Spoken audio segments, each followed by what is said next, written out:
Hi, good morning everybody, and a very warm welcome to today's SME Club event. For those of you who I've not met before, my name is Ruby James and I'm the events lead at our Virgin Money store in Manchester. And we are delighted to sponsor today's event. I've got a really special offer to share with you this morning, as we've just launched our new personal current account bundle for our new customers.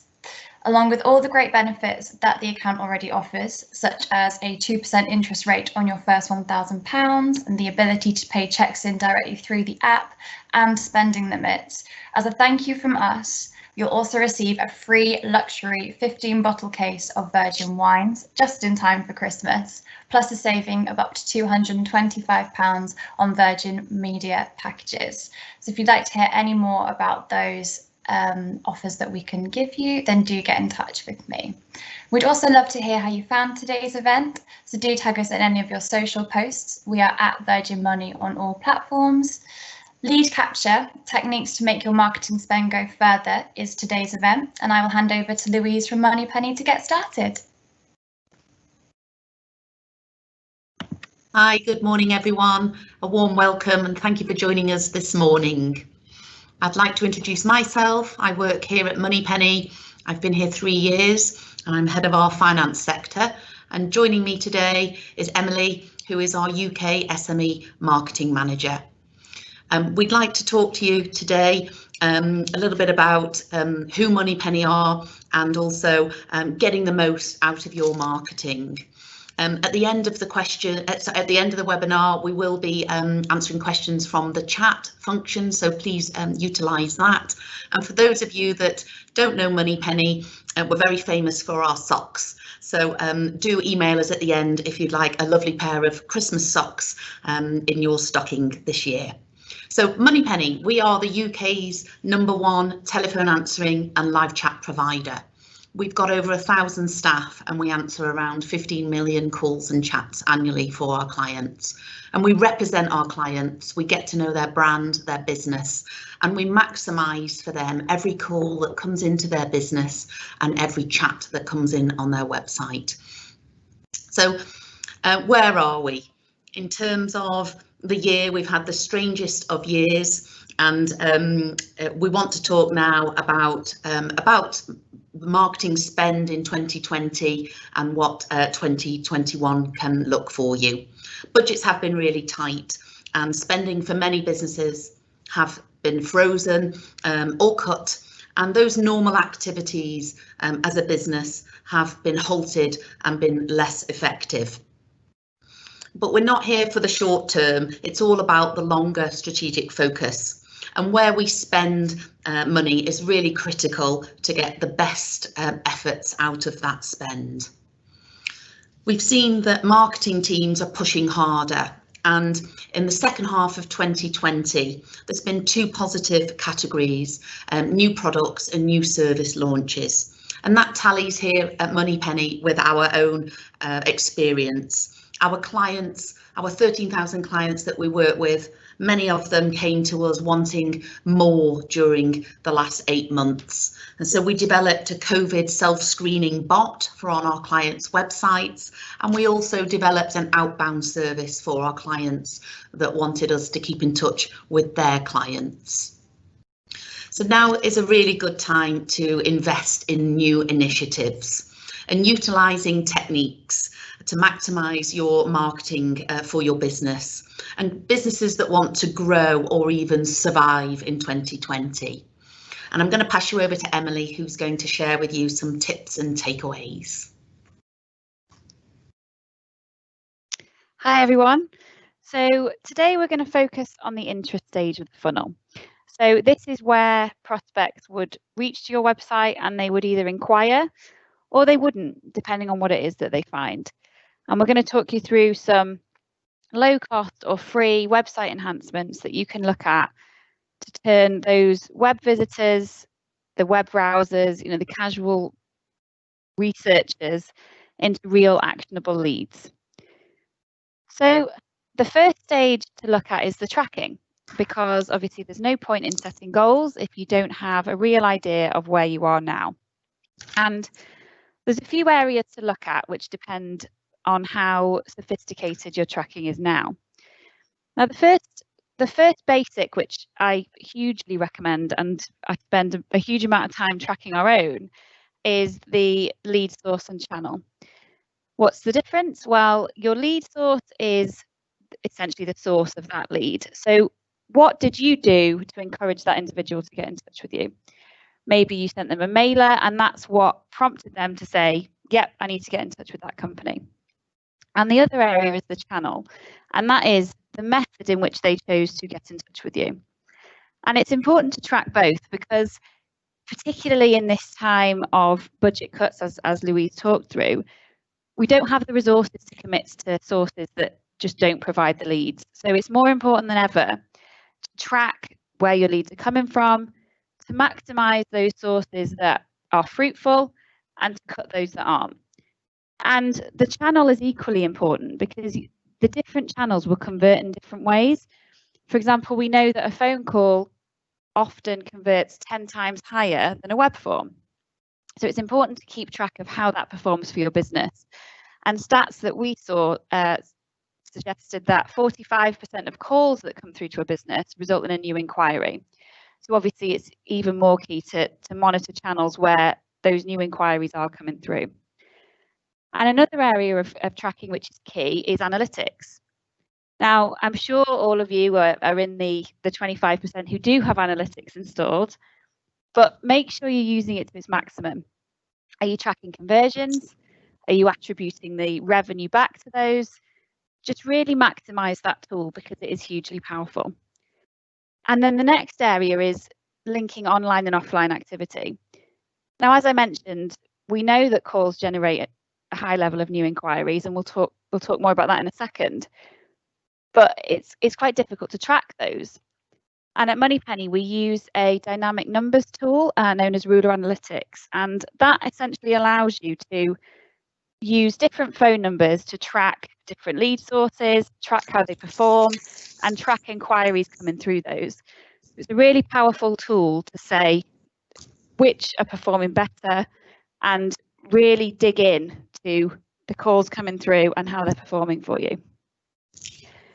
Now, there are endless ways to improve your conversion rate, but we're going to talk through a few key questions that you can use to critique your own site. And the first and arguably most important of those is the value proposition. So when someone hits your site, what do they see? Do they see a headline, a benefit statement that immediately screams to them why they should use you? And not just why they should use you or your industry, but why they should use you over a competitor. And the consistent message throughout this, which I think is really easy for us as marketers to forget, is that we are far too close to ever be impartial. It's really difficult for us to objectively look at our site or our value proposition or really any area of our marketing and impartially say that it's a success. So the key element of this is testing it. Does it say why they should use you? And clearly. And ask people, ask peers, clients, friends, ask Google. If you Google your value proposition and somebody else is using it, it's not unique.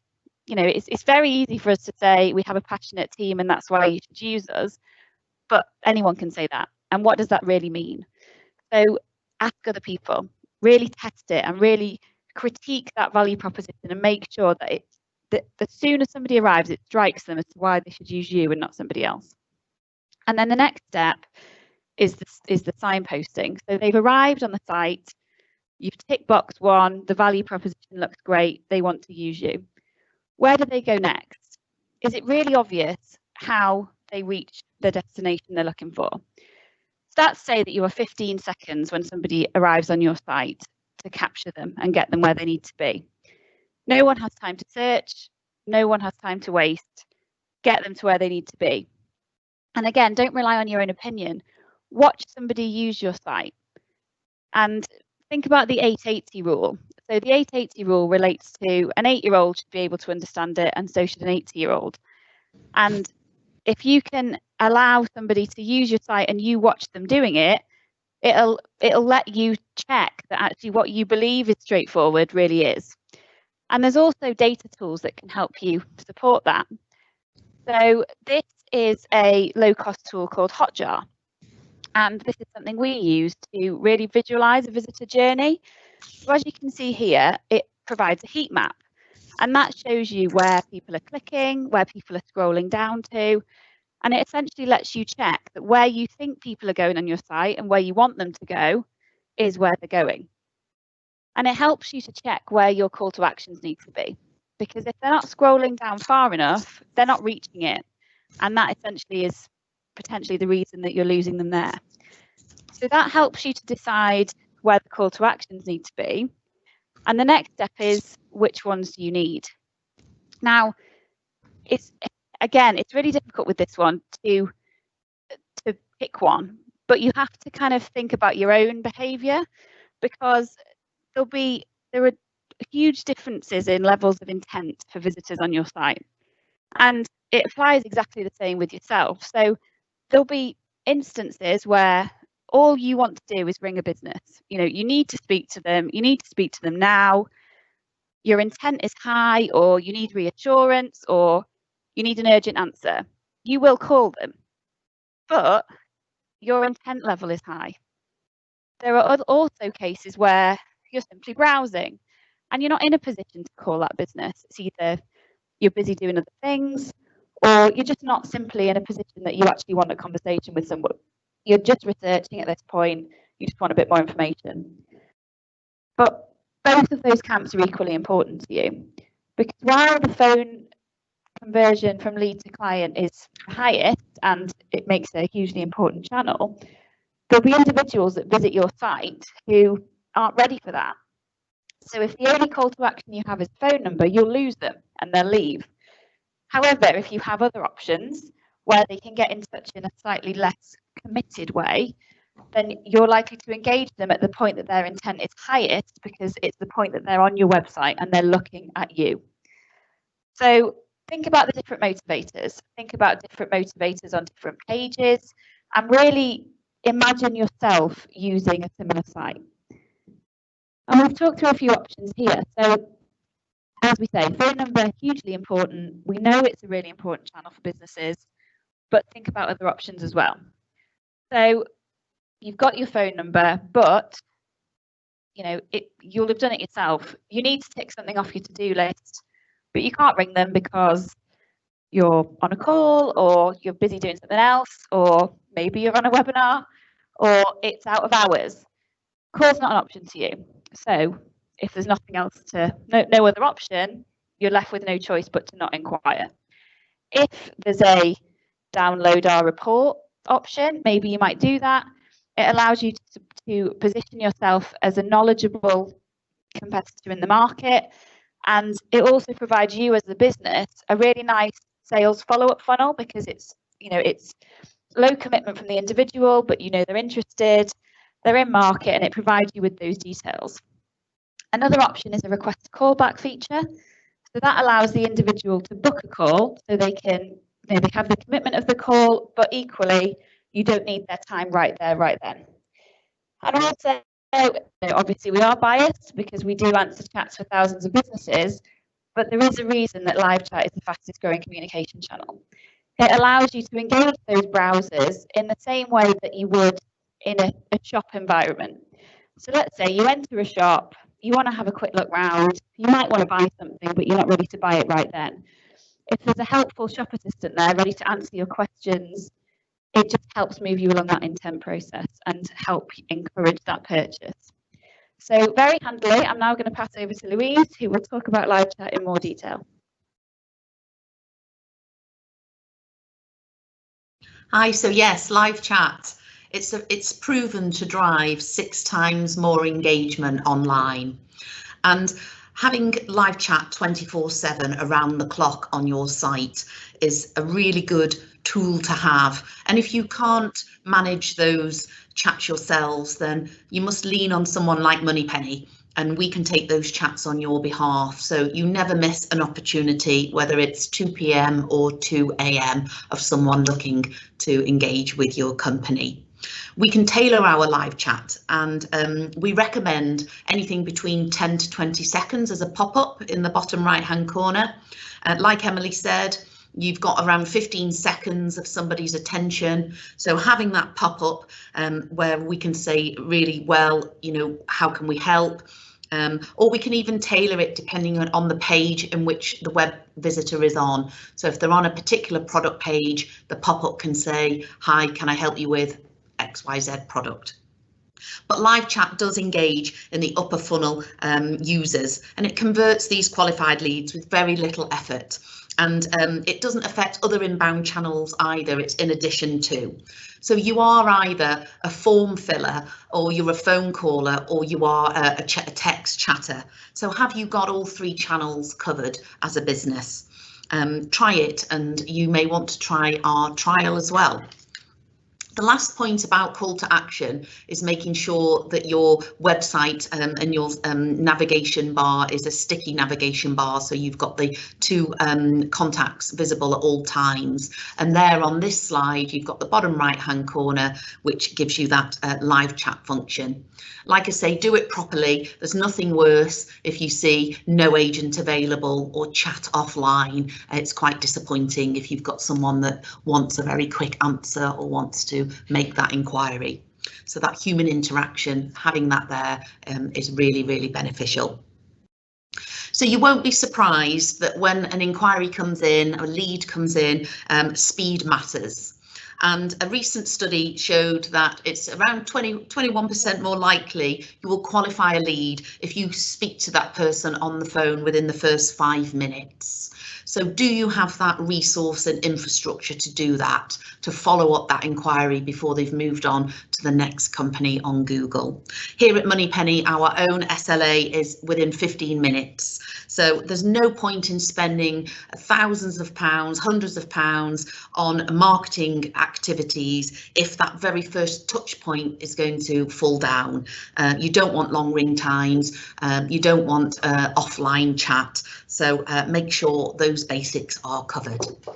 And a couple of clients that have got it covered that I can share with you. So White Oak, they're in the Northwest, and they are a business loan provider. They came to Moneypenny some 5 years ago. We handle their calls for them that come into their main switchboard, and we also handle all of their chats for them on their website. And Dean Renshaw, the marketing manager, is a very happy man because since having our chat, he's seen the 30% increase in inquiries. So that gives him a very happy sales team. So that's White Oak. And another client of ours is a company called the Profs, and they're London based, and they're an international tuition business. And they wanted a 24/7 around the clock telephone answering because of their international students and tutors. They've been on board with Moneypenny for 4 years, and as they've grown and grown, they've been able to scale their service with Moneypenny. So that gives you an idea how we work with a couple of businesses. We do have for everybody here today a really good exclusive offering of a 2-week free trial, and that's for both services, our telephone answering and our live chat, because we want you to be agile. We want you to have that first, your clients come, your potential customers coming to you, having that wow impression of your business, and really just make sure that you stay ahead of your competitors.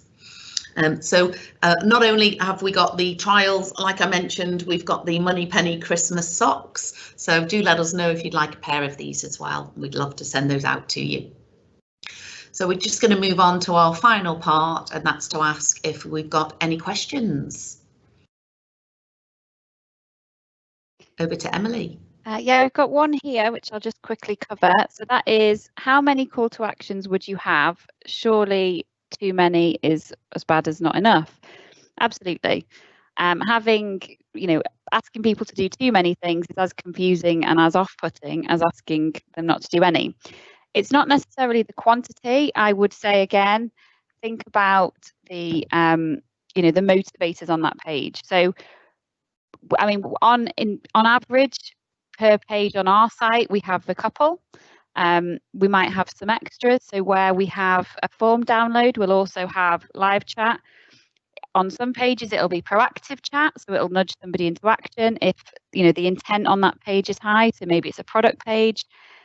We'll always have a phone number visible, but we'll also have additions. So rather than focusing on the quantity, again, I would think about how you would behave on a similar page on a site like yours. As I say, if you're reading a blog, you're probably not likely to inquire on that page, but you might be interested in a report download. So think about having that, and just really be mindful of tailoring it by section of the site. I think that would be my main advice.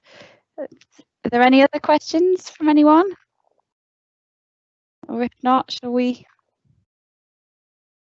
end there? Any other queries? Louise, have you got anything you want to cover off? No, but any questions that we get that we haven't covered in the next couple of minutes, we'd be delighted to share those with anyone via email after this session. Great. Well, thank you everyone for joining us. I hope that was useful. And as Louise said, feel free to get in touch if we can help with anything else.